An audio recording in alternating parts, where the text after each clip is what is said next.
This is Jamie Drummond for Good Food Revolution. I am joined once again by winemaker Gabriel Demarco from Cave Spring. And today we are tasting a wonderful red wine. We are tasting the Estate 2019 Cabernet Franc. Tell us a little bit about this wine, because this is a wine it's big close to your heart, is it not? Oh, Cab Franc is, apart from growing and making Cab Franc with Cave Spring, I'm a passionate Cab Franc fan. The varietal I find is so alluring in so many ways. Its aromatics are complex. You know, there's the herbal and savory and perfume. The palate is rich, but also fresh. And so when we approach Cab Franc, we think of just making good Cab Franc. Not worrying about some of the negative perceptions that have been tied to the variety, and unapologetically making just really good Cab Franc. That is a single vineyard expression from Shoreline 3, which is a subsection of a block in a vineyard that we call Shoreline. Shallow topsoil, vines are low vigor, and they just give this beautiful, ripe style of Cab Franc. Now, you've been with Cave Spring for around 12 years now, I believe. Was Cabernet Franc always such an important part of the portfolio, or has it grown over the last decade or so? It's grown. It's always been an important part of the portfolio. As a junior member at Cave, it was integral in the Cab Merlot blend. What you kind of realize quickly as a young region is what works and what sort of works and what doesn't work. Yeah. And Cab Franc just worked. It still works. It survives the winter. It ripens in every summer. And rather than fighting winter injury that you often do in Merlot, and then the kind of subsequent windfalls from winter injury, which is unequal ripening and vine disease and things like that from unhealthy vines. That happened a lot in Merlot. So in my kind of third or fourth year here, Angelo and the team decided, it's enough with Merlot.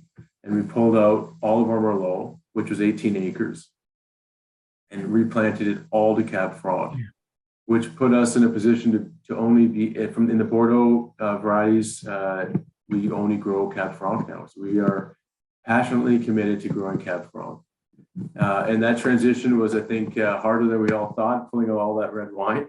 But we got through it, and we're up and running with our kind of labels of Cab Franc and styles of Cab Franc, and we're very excited about it. Now, 2019 was, compared to the two previous vintages, a little bit cooler, and yet you managed to get some serious ripeness into this wine. You're talking about 14.5% alcohol as well, but completely in balance with all the other components.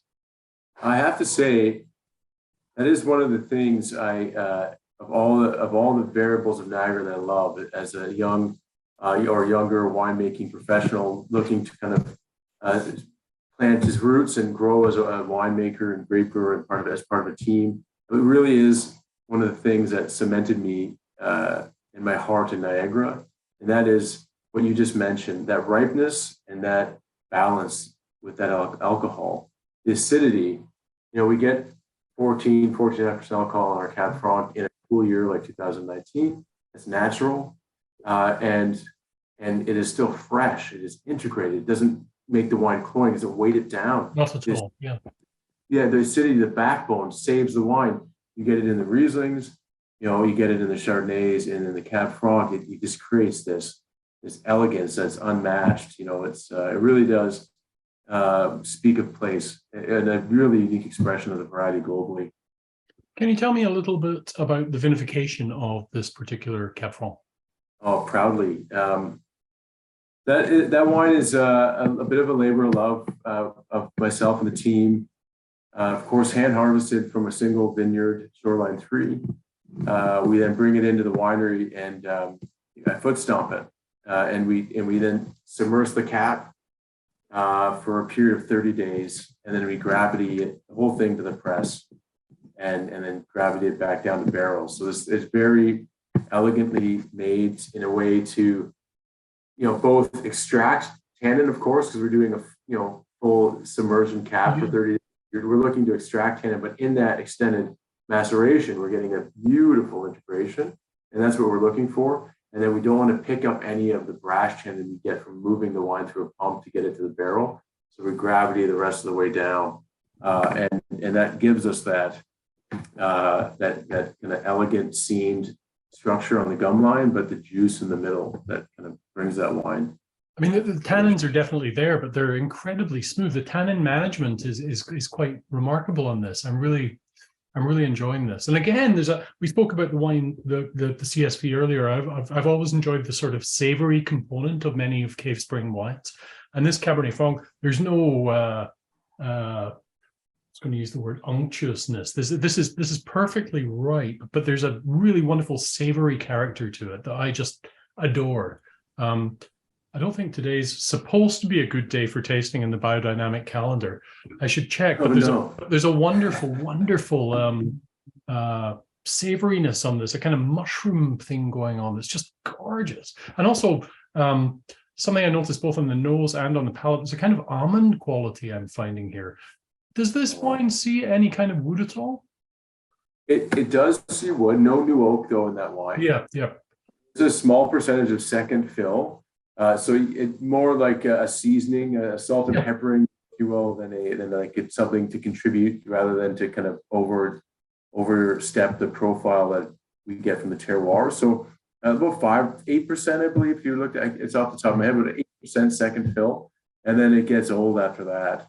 So just a speckling of like spice undertones rather than overtones, Yes, yeah. Oh, I poured myself a little more because this was quite marvelous. I tasted a little bit quickly there, so I'm going back to it right now. So what if we're talking about longevity with this wine? When do you think this wine will reach its peak? Because it's drinking fantastically right now. That was made to be very structured, and when we first released it, it was I would think showing quite tight. Mm-hmm. Now it's really coming into, like you said, the tannins are still present. Yeah. It's just showing approachability, which is lovely. I would think maybe it'd show prime maybe in that 5 years, 2 to 5 years. Right. It's going to continue to evolve, but you can easily lay that down. Like Angelo and I have done some exploration into the old Cabernets, and we went back to 02, 05, and they're still holding. Like it's just something about the terroir Cave Spring that like the acidity profiles, the ripeness levels you get from the site of the vineyard, and all the things that make it special really help us to produce wines that can age. And our goal is really to craft a product that that does show well in its youth, but would maybe beg for you to maybe buy a couple bottles and sell her a couple too. Yeah. Now, correct me if I'm wrong, but the vinification of the Cabernet Franc has changed a bit over the years, I would say. Would that be a fair enough observation?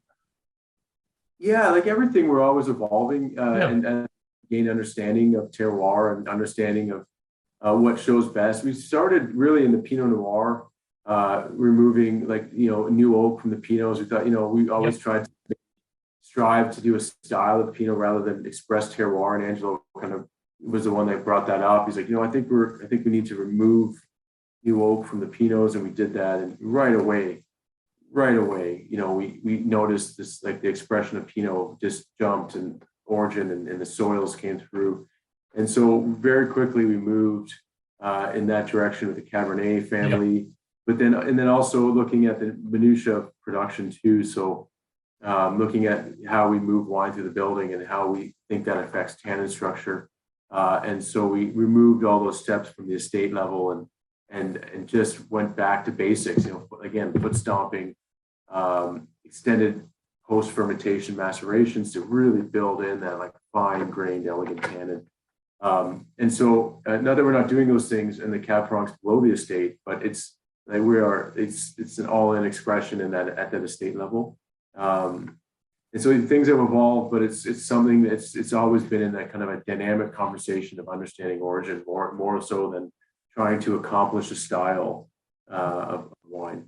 But then looking back at some of the older vintages of this that I've tasted from many years ago, they were very much of their time because that was the style to have that oak component, right? That was just how everyone made their wines at that point in time. Yeah, it's a good point, and it also speaks, I think, maybe to where we were as a region, you know, always and trying to play into style a bit. Yeah, for sure. If the style was to shift back next year, all of a sudden everyone want oaky wines. I can't see us following that trend. I think we'd be doing a disservice to origin, and that's really part of the interesting, like revisiting some of the older wines, which is showing exceptionally well, you know, and yeah, I think you're right. They were made stylistically in the trend of the day, but also maybe that is more than just, it speaks to where we were as a region as well. Like, I understand. In the global market. So and because the estate Cabernet Franc has been such an important wine for you over the years, what have your favorite pairings at the dinner table been with this wine? Because this does beg for some food for sure.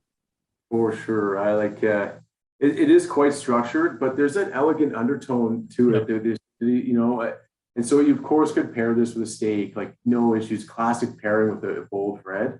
But with that acidity for me, like it makes me, as soon as you said like what would you pair this with, I think of like beef bourguignon, you know, where you have the like with the potatoes and the mushrooms and the velvety stewed beef, you know, like and the rich sauce, like really just would pair with that. Like would the tannins would match that? Yes, would just like keep you fresh and eating. It's remarkably 2019. You can see the potential for this wine evolving into something even more magnificent. But I'm really enjoying it right now. I think the tannins are just at that perfect point where there's that kind of push-pull with them. There is the assertiveness, but it's not something that you know, it's not like it's not there's grip, but it's quite a soft, malleable tannin, shall we call it. It's really quite delightful, and thank you very much for sharing it with me this afternoon. It's quite a delight. Thank you very much, Gabe. Oh, thank you. It's a pleasure. I'm so glad you enjoyed it. Excellent. Bye for now. Bye now.